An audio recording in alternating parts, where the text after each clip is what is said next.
7 tendencias para el 2024.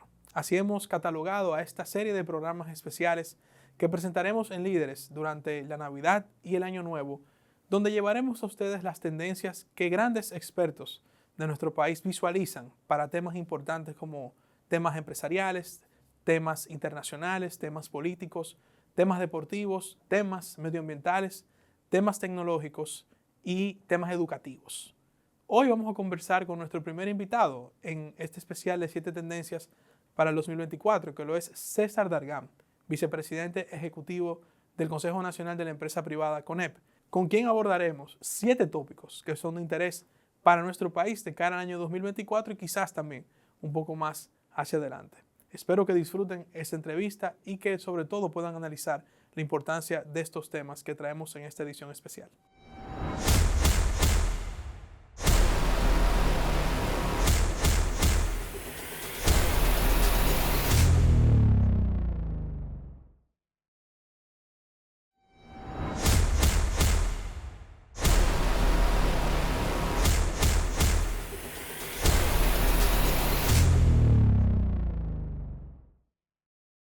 Iniciamos esta entrega especial de 7 tendencias para el 2024 con el vicepresidente ejecutivo del CONEP, César Dargam. César, gracias por acompañarnos en esta entrega especial de fin de año de Líderes para todo nuestro público para analizar todas las tendencias en diferentes renglones de la sociedad y ver qué nos trae el 2024. Orlando, muchísimas gracias por esta invitación, tantos buenos recuerdos en este programa y compartirlo ahora contigo es un placer.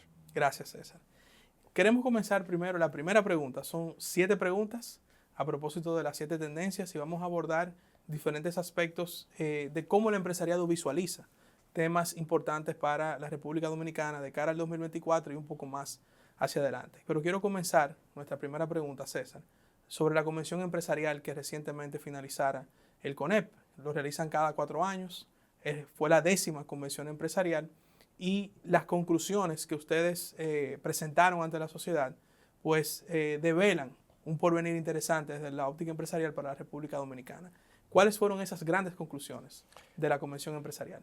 Mira, me la pone fácil porque efectivamente acabamos de terminar los trabajos de la Convención Empresarial y lo que se ha procurado es tener una visión del mediano y largo plazo de la República Dominicana, no solamente de un sector, y de temas que son esenciales para nosotros pensar en nuestro desarrollo. Cada 4 años hacemos una pausa en el camino, hacemos consultas amplias, no solo a lo interno del sector empresarial, sino con otros actores sociales, y eso nos permite tener pues, el conocimiento de hacer estas propuestas. Yo creo que hay algunos rasgos característicos de esta convención en particular que son sumamente interesantes. El primer planteamiento fue hacer una transición hacia una economía de bienestar. ¿Y qué es lo que digo? Durante años, desde el año 1970 hasta la fecha, la República Dominicana, su economía, ha crecido en promedio un 5.2% del Producto Interno Bruto. Eso nos coloca muy por encima de la media de la región y como una de las economías que más ha crecido. Ahora bien, en ese nivel de desarrollo también entendemos que como se mide el desarrollo productivo, también debe colocarse el desarrollo humano. Entonces, en esta ocasión, la Convención Empresarial precisamente ha hecho la distinción entre desarrollo productivo, desarrollo humano y que la combinación de ambos nos lleve a ese bienestar y que los dominicanos al final del día sientan si sus vidas cambian. Cada uno de estos ejes con 4 mesas específicas abordando temas neurálgicos para nuestro desarrollo. Dentro de ese marco digamos, una economía de bienestar, ¿cuáles ejes se destacan de lo que ustedes pudieron trabajar para esta convención? Recuerdo que vi, por ejemplo, el aumento de las inversiones en los próximos 4 años se vislumbra un aumento de inversiones. Veíamos también, me gustó mucho que vi el aspecto de un empresariado más humano. Lo comentaba uno de los acápites de la convención. ¿Cuáles tú pudieras destacarnos que quizás sean los más simbólicos de cara al futuro inmediato de la República Dominicana? Mira, en el eje de desarrollo productivo hay 4 grandes áreas. La primera de ellas tiene que ver con inversión y diversificación. Y yo creo que es un paso al frente proactivo por parte de un sector empresarial que ha madurado y ejerce una actividad empresarial responsable. Inversión y diversificación lo que dice es, mira, no porque nos los estamos inventando, sino porque el propio Banco Central de la República Dominicana ha establecido que el aporte del sector privado a la generación de capital en la República Dominicana año tras año es el 85% de nuestro Producto Interno Bruto. Es decir, de toda la riqueza que se genera en la República Dominicana, el sector empresarial, el sector privado aporta el 85%. Eso lo hemos contabilizado más allá. Y hemos dicho, si bien es cierto que al final de este año 2023 cerraremos cerca de 30.000 millones de dólares al año, visualizamos un incremento anual de un 10% para llegar hasta 50.000 millones de dólares en el año 2028. Es un número considerable, pero sigue una apuesta de que también nuestra economía pueda crecer por encima del 5% todos los años. Y entendemos que las condiciones están dadas sobre la base de estabilidad, de desarrollo económico y de paz social que tenemos aquí. Asimismo hemos dicho, mira, en el mercado de capitales hay bajo custodia actualmente 45.000 millones de dólares y eso certificado por las superintendencias correspondientes. Gran parte de esos fondos colocados en el sector público. Entonces promovemos una transición de que al menos un 10% de estos fondos puedan ir orientados también al desarrollo productivo. Hemos visto el tema de competitividad y productividad y cómo se encadena con temas que tienen que ver con formación de talento, aprovechamiento de las tendencias globales como el nearshoring, sacar el potencial de lo que podemos hacer los dominicanos y hay múltiples acciones que nos pueden ayudar a hacerlo. Hay dos temas que usualmente no son más dulces, pero el tema eléctrico, y entendemos que debe ser abordado de manera responsable y sin politiquería del momento, y el tema fiscal, que también es una tarea pendiente que tenemos por delante. Entonces, esos 4 temas conforman el desarrollo productivo. En cuanto al desarrollo humano, hemos priorizado empleo y seguridad social, educación, salud y vivienda e infraestructura. Vi también que dentro del renglón de un empresariado más comprometido, se mencionaba la importancia de continuar fomentando la transparencia y la lucha contra la corrupción. Ustedes, como gremio, como sector, en estos años que el presidente ha incorporado un Ministerio Público Independiente, ¿piensan como sector incluso fortalecer mucho más sus mecanismos de transparencia para que esto pueda continuar siendo una cultura en la República Dominicana? Mira, la corrupción es sinónimo de atraso. Y más que la corrupción, creo que hemos ido más allá y es la impunidad. Porque muchas veces cuando ocurre corrupción que no se sanciona, no se persigue, no se castiga y permanece en el tiempo, se convierte en un incentivo para que siga ocurriendo. Por eso nosotros hemos apoyado todas las acciones que lo que procuran es erradicar del servicio público y de la gestión del Estado espacios de corrupción. Siempre cumpliendo con el debido proceso que permita que hasta que una persona no sea condenada, agotando ese debido proceso, pues se presuma su inocencia y tenga todos los derechos para defenderse. Pero que sea implacable con aquel que ha infringido la ley y ha pasado los límites que debe tener. Ahora, eso sería muy cómodo solamente decirlo hacia afuera y es precisamente lo que has planteado. Nosotros hemos asumido el compromiso precisamente de promover estos mecanismos de transparencia a lo interno del sector privado, cada vez más robusteciendo los gobiernos corporativos de las empresas, siendo más transparentes, precisamente procurando procesos de compras y contrataciones, relaciones público-privadas dentro del marco de la ley y entendemos que al final del día, si tanto el sector público como el privado enarbolan la bandera de la corrupción, en contra de la corrupción precisamente, pues el futuro está más asegurado. Mencionabas la importancia de las relaciones público-privadas y para concluir este primer tema sobre la convención empresarial, ustedes, el sector empresarial, ha visto con buenos ojos cómo el gobierno del presidente Abinader pues, ha fomentado las alianzas público-privadas, ya sea a través de la Dirección General de Alianzas Público-Privadas y otros formatos que se han establecido. ¿Ven ustedes este mecanismo como algo que en el futuro puede continuar, se puede fortalecer? ¿Ha generado algún tipo de cambio este tipo de relacionamiento? De hecho, las alianzas público-privadas son el canal para un fin ulterior que al final del día es dotar a una sociedad de las infraestructuras, servicios, bienes que necesita. Y al final del día, cuando vemos las necesidades que hay en las comunidades, el presupuesto público nunca va a ser suficiente. Siempre tendremos un déficit entre los recursos disponibles y las necesidades de construcción de obras, por ejemplo, que se necesitan. Y eso no solamente aquí en la República Dominicana, eso es en todo el mundo. Entonces, por eso cuando organismos internacionales como el Banco Mundial, el BID, recomiendan alianzas público-privadas es para que el Estado, en su obligación de dotar a los ciudadanos de esto que necesitan, pueda entrar en acuerdos con el sector privado sin enajenar los bienes, es decir, el Estado sigue siendo el propietario, el Estado sigue siendo quien lo promueve, pero al final del día recibe recursos frescos, transferencia de tecnología, la rigurosidad y avance en los procesos que trae consigo el sector privado y entonces cumplir con esto. Lo hemos respaldado y lo seguiremos haciendo porque entendemos que es una vía segura precisamente para poder seguir avanzando.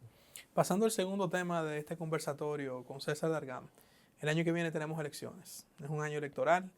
Ya estamos en época preelectoral, si se puede llamar así. Y normalmente el periodo electoral en la República Dominicana es muy tenso, no en el sentido social, sino la circulación de información, las declaraciones de los diferentes candidatos. Lamentablemente en el proceso pasado vimos un momento frustrante cuando fue la suspensión de las elecciones y quizás se hubieron momentos de tensión. La pandemia, o sea, vivimos un proceso electoral un poco traumático en el año 2020. Pero para fuera de lo que digan las encuestas, ¿cómo visualiza el CONEP que el país pueda madurar en este proceso electoral de cara a las leyes electorales, de cara a la propia ciudadanía, de cara a una sociedad que quiere que sus políticos sean mucho más consecuentes y más maduros? Puede parecer más lejos de lo que es, pero estamos a menos de 3 meses de las primeras elecciones. En febrero tendremos las elecciones municipales y en mayo tendremos las elecciones congresionales y presidenciales. Y la aspiración sería a que acudamos a las urnas, que la población, el ciudadano dominicano pueda expresarse y que al otro día se reconozca quién tuvo la mayoría y el país siga.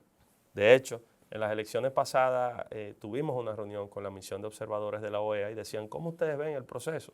Le decíamos, miren, nos vamos a sentir mucho más cómodos cuando no tenga que venir una misión de observadores a ver lo que aquí estamos haciendo. Pero yo creo que se han sentado las bases para que podamos dar muestra de ese nivel de civismo. En el proceso anterior, en el año 2020, si bien es cierto que se suspendieron no una, sino 2 elecciones, no menos cierto es que los dominicanos tuvimos la capacidad de concertar acuerdos mínimos que permitieron retomar el camino hacia la democracia. Y el hecho de que en República Dominicana podamos hacer eso nos coloca también en una posición de ventaja frente a otros países cuya fragmentación social al día de hoy no les permite lograr ese tipo de acuerdos.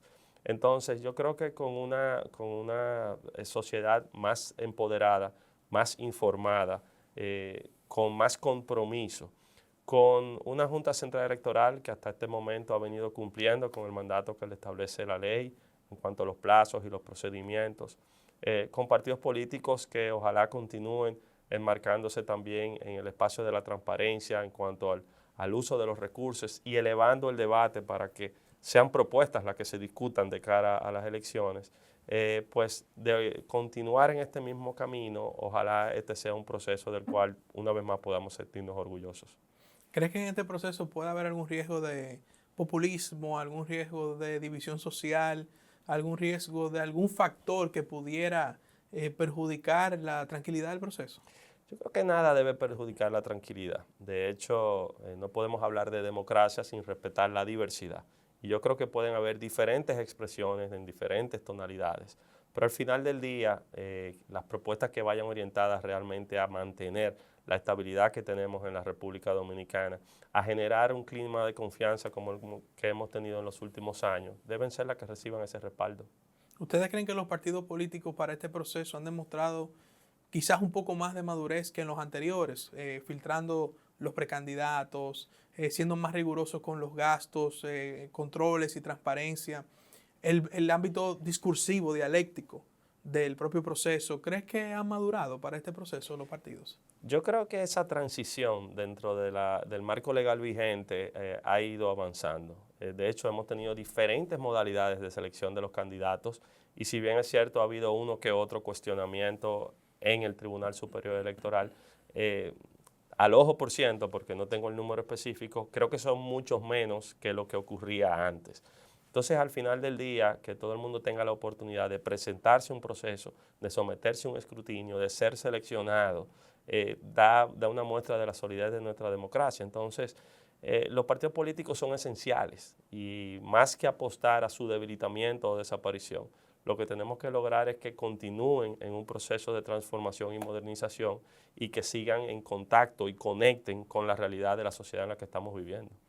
Para cerrar eje temático de nuestra conversación.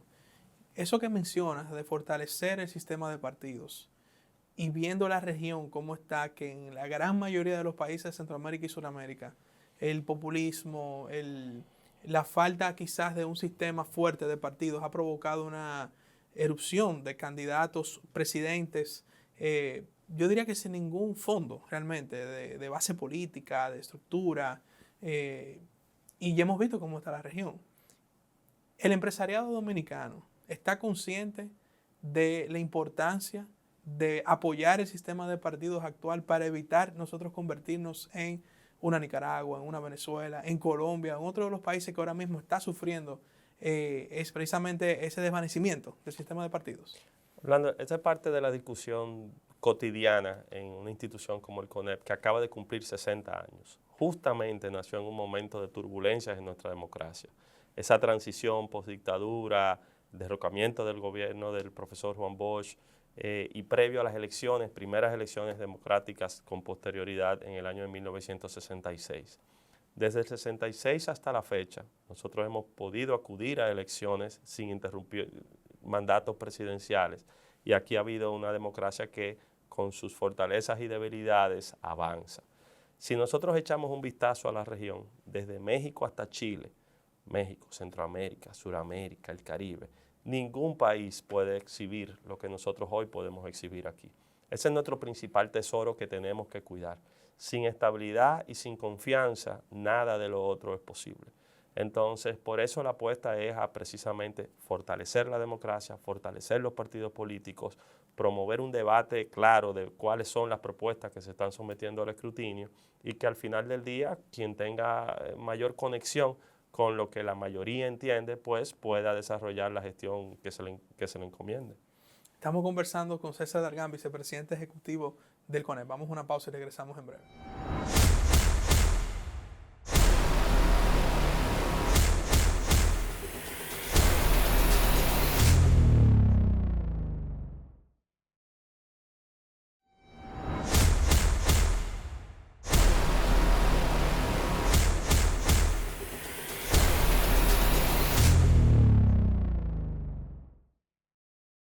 Continuamos en este especial de Navidad y fin de año de líderes, 7 tendencias para el 2024, en esta ocasión con César Dargan, vicepresidente ejecutivo del CONEP. César, una pregunta elemental para el año próximo. ¿Aguanta este país un año más sin reforma fiscal? Estamos cerrando el 2023 y parecía lejos, pero es verdad que estamos en Navidades. Mira, la reforma fiscal fue uno de los temas que se trató en la convención empresarial.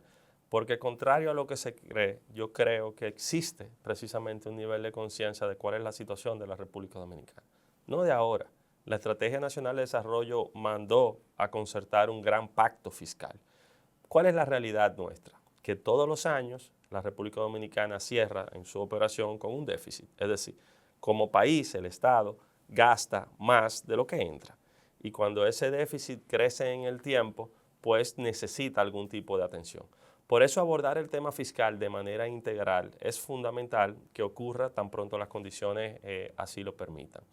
Ahora, nosotros hemos planteado que sea una reforma fiscal integral, no lo que hemos estado acostumbrados en los últimos años, que son parches en el tiempo abordando un tema en particular, sino que podamos ver no solamente cuánto se está gastando y cuánto yo necesito, sino cuánto está entrando.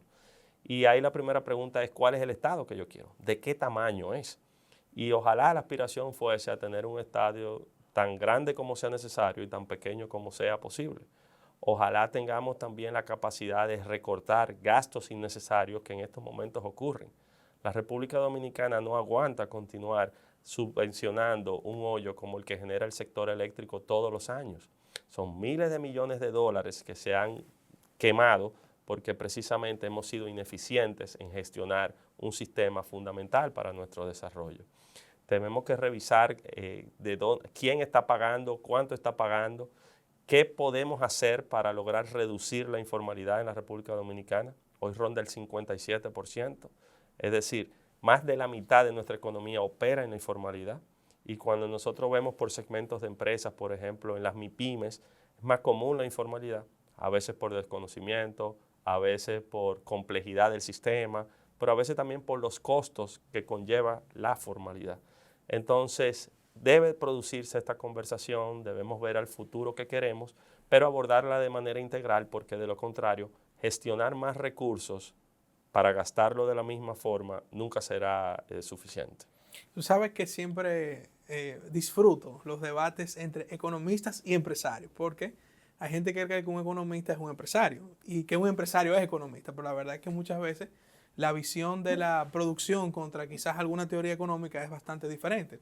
Y en estos días en un evento del periódico El Dinero, disfrutaba, no fue un debate, pero fue fueron ponencias que tuvieron algún nivel de jocosidad porque un empresario que fue reconocido, que le tengo mucha admiración y cariño, decía que... Don José Miguel Bonetti. Exacto, decía que... Le tenemos mucho cariño. Decía que si hay incentivos para el turismo, ¿por qué no puede haber para producir aceite? Y luego vino nuestro querido amigo el ministro de Hacienda y dijo que en este país siempre quieren hacer un incentivo para todo. Entonces, claramente, el ministro de Hacienda actual del gobierno pareciera, en varias declaraciones ha dado, no está de acuerdo con muchos incentivos. Y plantea que en el caso de una reforma fiscal es lo primero que hay que revisar, los incentivos. Sin embargo, muchos incentivos han fortalecido renglones de la economía, como el turismo, las industrias, zonas francas. ¿Cómo ustedes visualizan si mañana los llaman a revisar los incentivos? ¿Está dispuesto el empresario a sacrificar algunos de ellos? Pero definitivamente hay que revisar. El modelo de desarrollo que ha seguido la República Dominicana ha reconocido una serie de regímenes especiales. Más que incentivos, son facilidades para el desarrollo de determinados sectores de nuestra economía. Y estamos completamente de acuerdo en que se revisen y se pueda ponderar cuál es su aporte real a nuestro desarrollo. Porque yo te pongo un ejemplo. Nosotros tenemos el sector de zonas francas. Cerca del 60% de las exportaciones que está haciendo la República Dominicana al resto del mundo vienen de zonas francas. Cerca de 200.000 empleos se generan en las zonas francas. Es un esquema que nosotros tenemos desde el año de 1990. Entonces, evaluemos si el aporte al desarrollo de la República Dominicana actual ha valido la pena o no ha valido la pena. Y así con cada uno de los sectores que nosotros hemos tenido. Entonces, quizás coincido con el ministro Vicente y creo que al final del día el apoyo que podamos dar a la producción nacional y a lo que se genera aquí en la República Dominicana es fundamental. No es una discusión fácil, pero debe darse precisamente para poder seguir avanzando. ¿Ustedes creen que la ley de facturación electrónica va a colaborar en que más personas se formalicen? Tú mencionabas que hay un 57% de informalidad. Y la ley de facturación electrónica que fue aprobada recientemente en esta legislatura plantea algún nivel de formalización, obviamente en un periodo escalonado. O sea, la ley está bien estructurada desde ese punto de vista. ¿Pero ustedes creen que realmente esto va a ayudar a que más personas, empresas se formalicen? Sí, definitivamente no hay una sola receta para reducir la informalidad. De hecho, no hay ninguna que sea 100% efectiva. Son muchas acciones y entender y colocarnos en un clima de eliminar la burocracia, simplificar procesos, va a ayudar significativamente. Implementar acciones que conlleven tecnología, la facturación electrónica es una de ellas.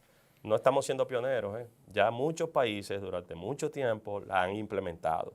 Aprendamos de los que han avanzado y reconozcamos también aquellos que han cometido errores en su implementación, qué han hecho para cambiarlo. Nosotros hemos respaldado a la Dirección General de Impuestos Internos en poder difundir y masificar aún más este tema y entendemos que es una de las vías que podría ayudar a que esto avance. Pero hay muchas más. Nosotros tenemos que seguir empujando la reducción de burocracia. Hay veces que hay procesos tan complejos que hay que repetir una y otra vez en varias instituciones.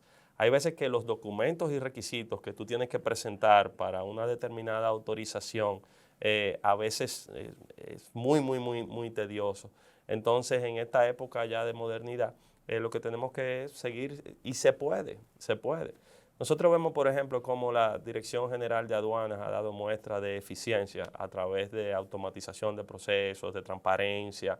Entonces, si una institución con la complejidad que es la Dirección General de Aduanas ha podido agilizar trámites y tener un número importante de despachos en 24 horas, en muchas otras instituciones esto es posible. Hablemos del Código Laboral, que es otro tema que es de preocupación del empresariado, yo diría que de toda la sociedad. Tenemos un código de aproximadamente 30 años ya en vigencia y la sociedad naturalmente con los cambios tecnológicos, con los nuevos paradigmas quizás de hasta estilo de vida y otros aspectos, ha cambiado la forma de trabajar. No tanto el trabajo en sí, pero sí, ahora sí tenemos teletrabajo, si tenemos algún nivel de flexibilidad, si hay freelancers, o sea, profesionales liberales. Ha cambiado definitivamente la modalidad de trabajo en relación a hace 30 años cuando se aprobó el Código Laboral. ¿Qué visualiza el empresariado dominicano de cara a una reforma del Código Laboral que pudiera ser el año que viene o probablemente entre el año que viene y el otro? Pero yo sé que es otra de las reformas que el país exige y que se necesita atender en el futuro inmediato. Definitivamente un proceso electoral y una campaña electoral quizás no es el más propicio para una reforma estructural de la trascendencia de la que necesitamos en materia laboral. En el año de 1992, cuando se legisló la disposición actual, yo te llevo unos añitos, estábamos ambos en el colegio, aunque yo un poco más avanzado.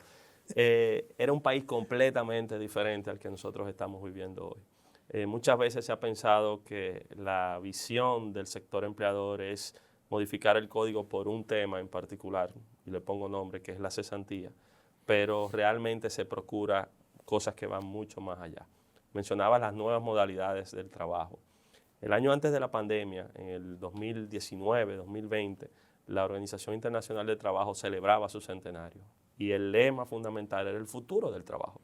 Y hablábamos de cosas que parecían remotas, que no iban a ocurrir. Y de repente, cuando en marzo del 2020 aquí se cerró el país y tuvimos que acelerar una transición hacia el teletrabajo, cuando hemos visto nuevas modalidades y jornadas adaptadas a esta nueva realidad, nuestro código no permite, se ha quedado desfasado en estos aspectos. Cuando vemos temas de procedimientos, por ejemplo, que afectan al trabajador y afectan también al empleador, porque son plazos que no se cumplen por los requisitos que te piden. Entonces, la modificación del Código Laboral debe ser orientada hacia su modernización. Evidentemente, sin afectar derechos adquiridos de los trabajadores, pero con una visión progresiva que permita incluir en estas reformas las condiciones para seguir generando cada vez más empleos. Fíjate qué interesante que el tema de las cesantías se ha discutido bastante en el país y por lo menos, tú me decías ahorita, al ojo por ciento, la opinión de eliminarla ha sido, por lo menos en ciertos niveles de opinión pública, ha sido visto con rechazo. Y me llama la atención que el presidente electo de Argentina, una de sus propuestas es eliminar la cesantía. Y sin embargo ganó abrumadoramente la segunda vuelta ahora de las elecciones. Tú mencionabas que no se tocarían derechos adquiridos. Es decir, en la visión del empresariado actualmente, una reforma no incluiría eliminar la cesantía. ¿Qué sucede? El modelo de cesantía que tenemos en la República Dominicana es único en nuestra región. Y hemos hecho el ejercicio de arriba abajo y de abajo arriba. Es un modelo único en el cual no hay límite. Y al final, aunque no lo creamos, afecta al propio trabajador. Porque cuando tú no estableces límites, por ejemplo, los aumentos salariales, al final del día el empleador considerará el tiempo que se ha venido acumulando y el pasivo que esto va generando en el tiempo. Por eso, hacer una transición hacia un modelo que permita que el trabajador, en caso, que es cuando aplica la cesantía, en caso de que por decisión unilateral de su empleador, sin una causa justificada, se termina esa relación de trabajo, pues que reciba una protección, que reciba una indemnización, en eso estamos completamente de acuerdo.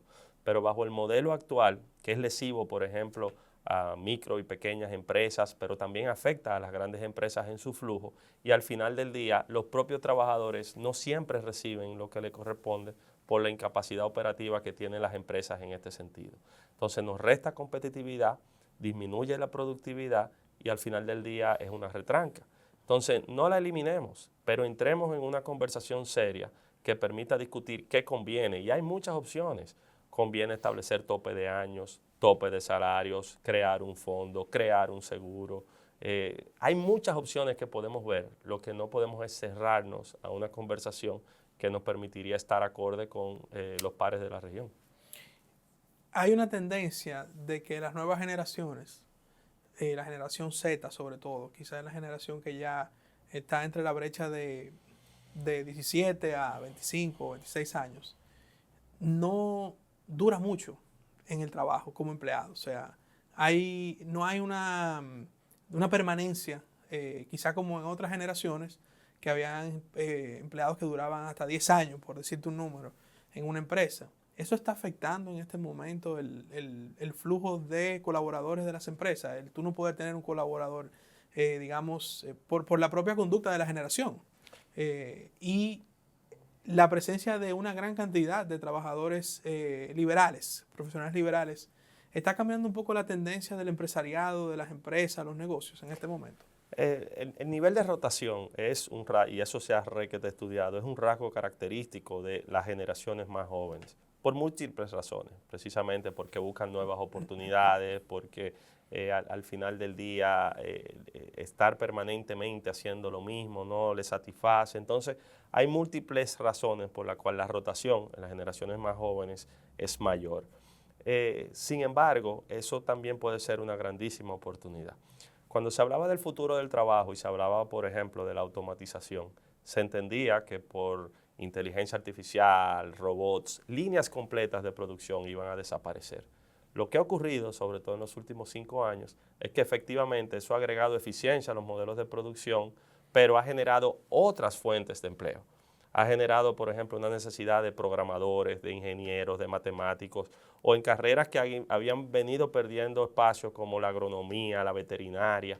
Entonces, por un lado se pierde, pero por otro lado se está ganando. Al final del día, sí se puede legislar y modernizar nuestra legislación para fomentar aún más que se hagan pasantías y que estudiantes puedan ya incorporarse a la vida laboral y recibir parte de su formación en la práctica y luego esa rotación sea parte del proceso. Entonces, más que verlo como un obstáculo, tenemos que verlo como una oportunidad para desarrollar talento y talento orientado hacia las nuevas fuentes de empleo que se están generando. A propósito del tema laboral y trabajadores, vamos a pasar a nuestro próximo tema, que es la seguridad social. Incluso en el propio documento de la 10ª Convención Empresarial había un acápite de seguridad social. Es un tema que también estos años quizás ha tomado un auge mediático más de lo común, entre algunos legisladores que exigen un 30% de los fondos de pensiones para los trabajadores. Amigo mío, uno de ellos. De los dos, amigo nuestro. Y sectores que proponen una reforma a la Ley de Seguridad Social que ya también tiene 22 años y que obviamente fue una ley muy importante, muy innovadora en la República Dominicana. ¿Qué vislumbra el empresariado de cara a quizás un nuevo modelo de seguridad social para la República Dominicana? Y la visión es fortalecer el sistema que nosotros tenemos. Hicimos un ejercicio y vimos cómo era el país antes del 2001, antes de tener la ley actual de seguridad social y cómo es el país ahora. Si nosotros lo vemos en materia de salud, por ejemplo, y la protección de salud, antes de la ley de seguridad social había un esquema con el Instituto Dominicano de Seguros Sociales, habían igualas médicas, pero hoy tenemos una cobertura de prácticamente el 100% de la población, ya sea bajo el régimen contributivo o bajo el régimen subsidiado, algún tipo de seguro tiene la población dominicana. Si nosotros vemos en materia de pensiones, no existían esquemas ni sistemas de pensiones previo a la ley. Y lo que se ha acumulado y de la manera en que se han gestionado esos fondos, lo que procuran es poder garantizar un retiro digno a los dominicanos a futuro. Ahora bien, es un sistema no perfecto y que tiene muchísimas oportunidades de reforma. Y esas reformas deben ir orientadas a que los dominicanos puedan tener más y mejor protección de salud y más y mejor pensiones. Pero una cosa es tú mejorar y otra cosa es destruir el sistema. Lo popular no siempre es correcto y lo correcto no siempre es popular. Y en momentos de crisis internacionales y de inestabilidad, de turbulencias en nuestra economía, es lindísimo salir a proponer cosas que después su efecto es sumamente perjudicial en cómo funciona un país.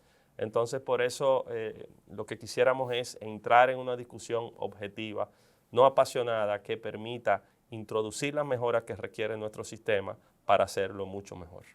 En el caso de los fondos de pensiones, el papel de los fondos de pensiones en el desarrollo del país es notorio para quien le da seguimiento. ¿Tú visualizas que ese sector, aún con una mejora del sistema, con un fortalecimiento del sistema actual, continuará siendo un motor importante para el desarrollo del país? Claro, y de hecho, generar fondos de pensiones conlleva una contribución mayoritaria por parte del empleador y también una contribución del trabajador. Y esos fondos se gestionan de una forma que al día de hoy el patrimonio total de los fondos de pensiones, el 70% de eso ha sido el rendimiento de la inversión de los fondos originales. O sea, ha habido una adecuada administración. Ahora, ¿dónde está el potencial? La ley propia establece limitaciones a dónde se pueden invertir los fondos de pensiones. Si nosotros orientamos los fondos acumulados a temas de desarrollo como la construcción, como la educación, que se sienta realmente la pertinencia y cómo eso está transformando vidas, tendremos un nivel importante de avance, diversificando ese portafolio. Por otra parte, que veamos cuánto se aporta al fondo y a qué edad se recibe un retiro, cómo eso se conjuga con la longevidad actual y en qué momento cada quien puede acudir al retiro de su pensión. Entonces hay muchísimos espacios, pero al final del día lo que no debemos quitarnos de frente es que lo que hay que garantizar una pensión digna en condiciones para cuando el trabajador agote su ciclo laboral. Estamos conversando con César Dargan, vicepresidente ejecutivo del CONEP. Vamos a una pausa y venimos a nuestro tercer bloque.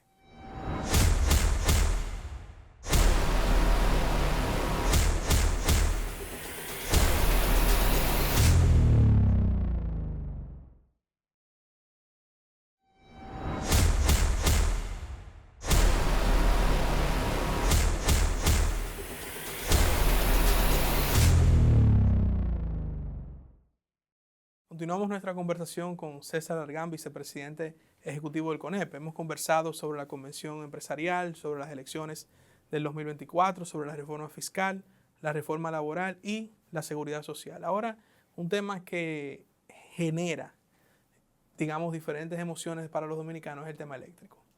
Y el sector empresarial, tengo que decirlo, ha sido un gran abanderado de institucionalizar el sector energético desde el ámbito gubernamental y fortalecer la industria de producción de energía en la República Dominicana. ¿Cómo ustedes vislumbran los próximos años en la República Dominicana de cara al sector energético? Yo entiendo que hay temas que no se deben ver desde la óptica de un sector, sino que tienen que adquirir la preponderancia de que sean temas país. Y el tema eléctrico es uno de ellos. En primera parte, el vaso medio lleno, hemos tenido avances importantísimos. Nosotros, sin darnos cuenta, hemos sido testigos de una transición en nuestra matriz de generación de combustibles fósiles y fuel oil, sobre todo, que era la gran parte de lo que alimentaba nuestras plantas, a energías limpias. Y eso ha ocurrido en los últimos años, en gran parte con inversión privada. Nosotros hemos aumentado nuestra matriz de generación, que hoy tiene capacidad de suplir la demanda actual de la población dominicana. Ahora bien, tenemos retos importantes. Así como la capacidad de generación actual puede suplir esa demanda, también tenemos que pensar en la planificación de un sector que debe ir acorde al crecimiento que está teniendo nuestro país y nuestra economía. Porque eso conlleva inversiones que el resultado se ve en el tiempo. Entonces, si yo sé que la demanda real de la República Dominicana en determinado momento del año o en tal periodo dentro de unos años será tanto, yo tengo que promover inversiones adicionales que puedan dar respuesta a esa demanda, número uno. Número dos, si bien es cierto tenemos avances importantes en temas de generación y en transmisión también, no menos cierto es que el talón de Aquiles es la distribución. Logramos firmar un pacto eléctrico que establecía métricas concretas de reducción de pérdidas, que en ese momento, en el año 2021, rondaban un 30% para las distribuidoras. Las pérdidas hoy rondan un 40%, algunas por debajo, otras muy por encima. Entonces, si no abordamos el tema de las pérdidas de las distribuidoras, muchos de los otros temas que hemos venido hablando se verán afectados. Entonces, al final del día, lo que procuramos es que se ponga la atención debida en el sector eléctrico, que pensemos en el futuro de la República Dominicana, en el cual seguir hablando de fallas estructurales no debería ser un tema. ¿Ustedes visualizan algún otro renglón de matriz energética que el país pueda comenzar a producir, que alguna inversión que se esté conversando de alguno de los rubros energéticos quizás más sostenibles que nosotros podamos comenzar también a generar aquí? Sí, y creo que en el tiempo inclusive ha habido evolución. Así como tenemos fuel oil en su momento, ahora hay inversiones importantes en gas, tenemos inversiones en energía eólica, tenemos inversión, todavía la instalación de generación hidroeléctrica es importante y sigue siendo estatal. Entonces hay energía solar. Tenemos múltiples formas de generación actualmente presentes en la República Dominicana y continuar con esa diversificación pues hace más sostenible el desarrollo que estamos planteando. Uno de los quizás hitos de este año que está concluyendo en materia de intercambio de inversiones y relaciones ha sido con Guyana, que es un país que el presidente ha puesto su ojo. Una delegación empresarial visitó conjuntamente con él y se ha hablado incluso de un tema de que el Estado Dominicano forme parte de una refinería para el petróleo en Guyana. Ustedes, en este marco particular de Guyana, ¿cómo ven ustedes que esto pueda generar quizás algún nivel de evolución del mercado o de la presencia de República Dominicana en un mercado que produzca energía, en este caso petróleo, como lo es Guyana? Nuestro vecindario más cerca es el Caribe y históricamente hemos tenido altas y bajas en nuestra relación. Si algo hay que reconocer es el interés especial que el presidente Abinader ha puesto en la región del Caribe, no solamente en Guyana, sino fortaleciendo nuestra representación en Jamaica, en Trinidad y Tobago, y abarcando también los otros estados miembros del CARICOM, precisamente para lograr un círculo de confianza que permita que las cosas avancen. Guyana es un caso extraordinario en este momento porque es el país que ha proyectado un mayor nivel de crecimiento precisamente por yacimientos que se han identificado y por la visión de desarrollo que va a tener en el futuro. Entonces, entendamos de que muchas de estas cosas ocurrirán en el mediano y largo plazo, que hay múltiples oportunidades. No solamente cuando fue la misión allá, sino inclusive cuando esa visita fue correspondida por el presidente de Guyana aquí a la República Dominicana, tuvimos varios espacios de diálogo en donde al menos esa confianza existe y lo que hay que ahora es aprovechar esas oportunidades. ¿Se visualiza la presencia del sector privado en esa inversión en una refinería? Sí, el sector privado está abierto a explorar diferentes opciones y por eso es fundamental el marco legal, la relación diplomática, el clima de confianza que se genera y ya entonces cada empresa puede determinar la factibilidad o no de que esto ocurra. En caso, yo sé que esto se está estudiando, se está evaluando, pero mirando hacia el futuro y el año próximo, ¿qué impacto tendría en la República Dominicana tener una participación en una refinería de petróleo de un país productor como lo es Guyana en los precios del petróleo aquí en la República Dominicana? No, se encuentra todavía en una fase muy inicial. Realmente el comportamiento que ha tenido el barril del petróleo este año ha sido adverso a lo que eran las proyecciones de inicio de año. De hecho, de lo que se presupuestó en el presupuesto nacional se ha ido muy por encima. Esto agravado con el conflicto de Rusia y Ucrania y agravado con el conflicto de Israel y Palestina. Entonces estamos viviendo en un momento de muchas fluctuaciones en el costo del barril del petróleo. Evidentemente tener algún tipo de acuerdo con suplidor con precios en el tiempo, en el mediano y largo plazo, es algo que favorece, pero en esta relación en particular hay todavía muchos temas por definir. Vamos a pasar a nuestro último tema en esta conversación, que es el plano internacional. No podemos dejar de visualizar, luego de tantas sorpresas que nos hemos llevado con una pandemia, la guerra de Ucrania, el conflicto israelí-palestino agravado, yo diría, en este momento, y todos esos escenarios que no dependen de la República Dominicana, han golpeado a la República Dominicana. Mira, el mismo tema del cambio climático, el presidente lo mencionaba, y yo recuerdo que mi padre, siendo ministro, decía que aunque nosotros somos los países que menos gases emite, sin embargo, por nuestra condición insular, somos de los más afectados de las grandes naciones que emiten gases invernaderos. Pero el empresariado dominicano ve con preocupación el panorama internacional de cara a los riesgos que pudiera significar para la República Dominicana en un próximo año. Cuando nosotros vemos lo que ocurre allá afuera, lo que hacemos es aferrarnos y defender más lo que aquí tenemos. Y tenemos que sentirnos muy orgullosos de lo que hemos construido en la República Dominicana a lo largo de las últimas décadas. Y lo mencionaba hace un momentito, cuando nosotros vemos todo lo que ocurre en esta región, recientemente, las elecciones más recientes fueron las de Argentina. Argentina ha tomado la decisión mayoritaria de hacer un cambio brusco en lo que había sido su modelo del último siglo. Pero antes de Argentina hubo elecciones en Ecuador y en Ecuador no olvidemos que fueron precedidas inclusive por el asesinato de un candidato a la presidencia. Si nosotros vemos el caso de Perú, que ha vivido en inestabilidad, donde la mayoría de los expresidentes se encuentran en la cárcel o se encuentran en el exilio, cambios radicales que hemos visto, por ejemplo, en Chile, En Brasil se ha vuelto a lo que fue durante muchísimo tiempo, lo que ocurre en Colombia, en Venezuela. Nuestra región está en estos momentos en un proceso de convulsión interna en materia política, que la estabilidad que hemos construido aquí en la República Dominicana debe permanecer y debe cuidarse bastante. El tema haitiano, que obviamente también ha tenido quizás algunas fisuras en la relación entre ambos países en los últimos meses, ¿cómo se proyectaría para el año próximo que esas relaciones puedan estabilizarse de alguna manera? Haití es una realidad. Cuando se habla del problema haitiano, Haití es una realidad. O sea, somos el país que más ha crecido en los últimos 50 años en esta región, que compartimos la isla con el país más pobre de esta región. Y esa asimetría, en gran parte, refleja lo que han sido las turbulencias de nuestra relación. Entonces, lo que quisiéramos es que ese futuro promisorio que vemos de la República Dominicana, entender de que tendrá un efecto lo que pueda ocurrir en Haití. Por eso nosotros tenemos que seguir siendo compromisarios de que Haití pueda retomar la vía de la institucionalidad, de que Haití pueda generar algún nivel de desarrollo, porque la situación de Haití ya es insostenible. Sobre la base de eso estamos justamente en estos momentos en una etapa de mucha tensión. No es la primera que hemos tenido con nuestro vecino y posiblemente no sea la última.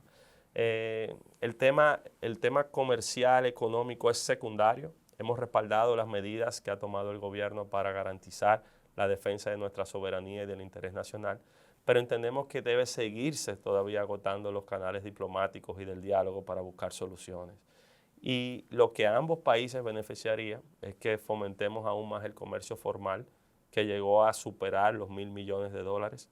El comercio informal, que toda la semana se celebra en varias ocasiones en los mercados binacionales, y es un 30, un 40% de este monto, y que combatamos de manera conjunta el comercio ilícito que perjudica a ambos. Entonces, ojalá el año 2024 sea un año que nos permita llevar a otro nivel la relación con Haití. Hay retos importantes. Si finalmente llega la misión internacional que procurará establecer orden, si pueden o no celebrar elecciones y cómo todo esto impacta en el desarrollo que se pueda generar. Hay especialistas, César, que dicen que el orden mundial está cambiando. Ya Occidente no es quizás la región predominante.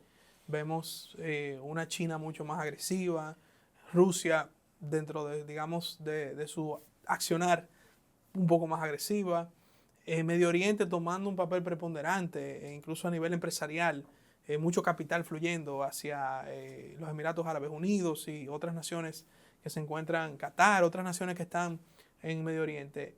¿Está consciente el empresariado dominicano de que quizás la tendencia, no digo solo del empresariado, pero hasta del Estado, de estar o tener vínculos muy fuertes con Estados Unidos y otros países de la región está cambiando y que quizás tenemos que abrirnos hacia nuevos destinos comerciales, políticos y diplomáticos? Y definitivamente la diversificación es la clave. En los años 90, el 75% de nuestras exportaciones iban a los Estados Unidos.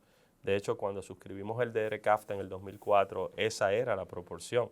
Hoy en día, la mitad de nuestras exportaciones, el 50%, va a los Estados Unidos y el resto a otros países en el mundo. Esa diversificación nos permite apalancarnos, sobre todo en momentos de tantos cambios. Y los cambios continuarán. Estados Unidos tendrá elecciones el año que viene y se perfilan dos candidatos que ya veremos cuál será el resultado que allá ocurrirá. Hemos visto tensiones fuertes entre Estados Unidos y China, pero hace apenas algunas semanas sus presidentes se reunieron y durante un buen periodo de tiempo estuvieron conversando. Vemos que si bien es cierto ha sido sangriento y absurdo en pleno siglo XXI un conflicto como el de Israel y Palestina, han logrado diálogos mínimos que han permitido algunas treguas. Entonces lo que estamos frente es a un momento de muchos cambios. La República Dominicana tiene que ver las oportunidades dentro de esas adversidades, porque así como la tensión de China y Estados Unidos afecta el comercio global, también empuja hacia una corriente de nearshoring en que empresas que han invertido en Asia procuran establecerse más cerca de Estados Unidos. Y nuestra ventaja es precisamente un friendshoring, es decir, no solamente estamos cerca, sino también somos un país amigo con capacidades de suplir ese mercado. Entonces, dentro de todo esto, lo único seguro que tenemos es que prepararnos es la solución, seguir generando estabilidad, seguir generando confianza y aprovechar estas oportunidades. ¿Cuál es tu deseo para el año 2024? Que el año 2024 sea un año positivo para la República Dominicana, que cumplamos con los compromisos que como país tenemos por delante y que cuando miremos hacia atrás, digamos, el año 2024 nos permitió seguir avanzando hacia ese potencial que todos queremos. Gracias, César, por acompañarnos en esta primera entrega de 7 tendencias para el 2024, abordando desde la óptica del sector privado una serie de temas que son fundamentales para el desarrollo de nuestro país. Gracias por acompañarnos. Gracias a ti. A ustedes será hasta la próxima entrega de 7 tendencias para el 2024 en este especial de líderes para Navidad y Año Nuevo.